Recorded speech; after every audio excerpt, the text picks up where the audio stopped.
झारखंड में 81 विधानसभा सीट पर मतदान 13 और 20 नवंबर को होना है। सभी दल के नेता रणभूमि में उतर चुके हैं।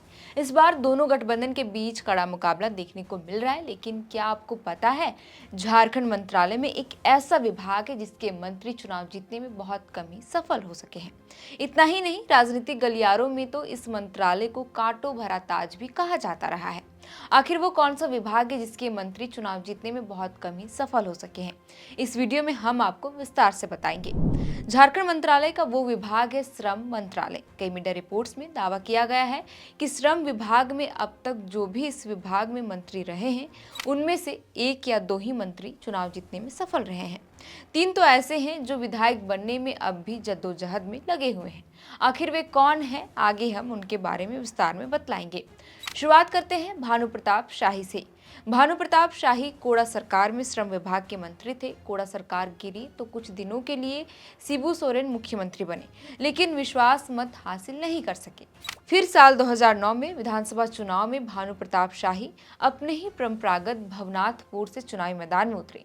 हालांकि उन्हें कांग्रेस प्रत्याशी अनंत प्रताप देव से हार का सामना करना पड़ा था। साल 2014 में उन्हें जीत हासिल हुई, लेकिन 2019 के विधानसभा चुनाव से पहले वे भाजपा में शामिल हो गए। राजनीतिक पंडितों का कहना है कि अगर भानु प्रताप शाही अपनी विचारधारा नहीं बदलते तो शायद वे राजनीतिक नेपथ्य में चले जाते। इसी क्रम में आगे बढ़ते हैं। दूसरा नाम है राज पलिवार का। साल 2014 में रघुवर सरकार में मंत्री रहे। कैबिनेट में मधुपुर से विधायक चुने गए। राज पलिवार को श्रम विभाग में मंत्री बनाया गया। राज पलिवार पूरे 5 साल तक मंत्री रहे। राज पलिवार 2019 के विधानसभा चुनाव में भी चुनावी मैदान में उतरे, लेकिन इस बार उन्हें झामुमो के हाजी हुसैन अंसारी ने पटखानी दे दी। हुसैन अंसारी को हेमंत सरकार में मंत्री बनाया गया, लेकिन ठीक 1 साल बाद उनका निधन हो गया। जिसके बाद साल 2021 में मधुपुर में उपचुनाव हुआ। राज पलिवार यहां से चुनाव लड़ना चाहते थे, लेकिन उन्हें टिकट नहीं मिला। वहीं इस बार भी भाजपा ने राज पलिवार का टिकट काटकर यहां से गंगा नारायण सिंह को टिकट दिया है। मतलब ये कहा जा सकता है कि राज पलिवार विधायक बनने के लिए एड़ी चोटी का जोर लगा रहे हैं। आगे बढ़ते हैं।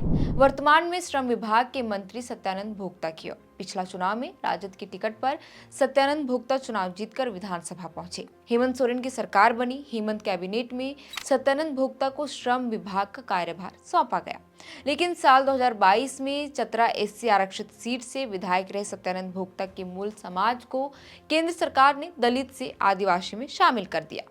अब भोक्ता दलित के लिए सुरक्षित सीट से सत्यानंद भोक्ता चुनाव नहीं लड़ सकते हैं और अपनी बहू रश्मि को चुनावी मैदान में इसलिए वे उतार रहे हैं। श्रम विभाग को लेकर एक फैक्ट और भी है कि चंपई सोरेन और रघुवर दास इस विभाग में मंत्री भी रहे हैं, जो बाद में मुख्यमंत्री बने। रघुवर दास बाबूलाल मरांडी के सरकार में श्रम मंत्री थे।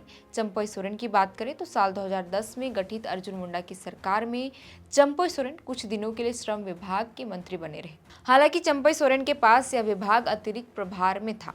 फिलहाल के लिए इस वीडियो में इतना ही। आप देख रहे थे दी फोर्थ पिलर और हमारा नाम है श्रेया रतन। बहुत बहुत शुक्रिया।